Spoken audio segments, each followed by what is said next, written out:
stiff leg deadlift. Very similar to Romanian deadlift, and at the end of this video I'm going to explain what are the differences. But first, let me show you the exercise. So you assume position.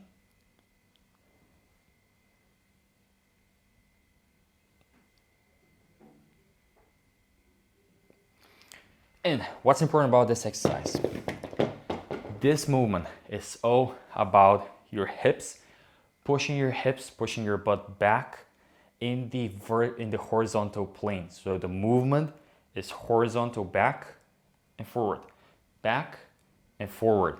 And your body, obviously you're also holding weights, your body leans forward as a result of your hips moving back. As long as you reach that position, to which point I cannot push my hips any further back, this is when you reverse the movement. Common mistakes. What people do is, instead of thinking of how far back I can get my hips, they start thinking about how far down I can get these dumbbells, and what ends up happening is this thing. But the problem is, this is now a lower back exercise because my hips are barely moving, as opposed to,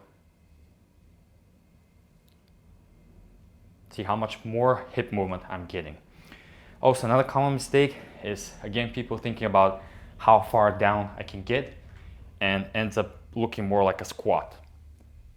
See how much excessive movement I'm getting in my knees. This is a squat. This is not a stiff-legged deadlift. And lastly, what's the difference between a stiff-legged deadlift and a Romanian deadlift? Look at my shins here, stiff leg, as the name suggests. Your knees are going to be soft, but there's going to be barely any movement here in the knee joint. So as I'm pushing back, notice how my legs are relatively straight. You don't need to lock him and keep him like completely straight. Keep him soft, but notice how my shins and my upper and my lower legs are moving at the same time.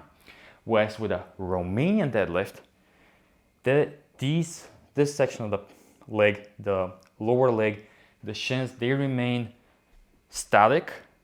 So as I'm pushing up and down, notice how there's no movement in this complex over here. So this is stiff leg. This is Romanian deadlift. There's more movement in my knees, and this is remaining vertical, perpendicular to the ground.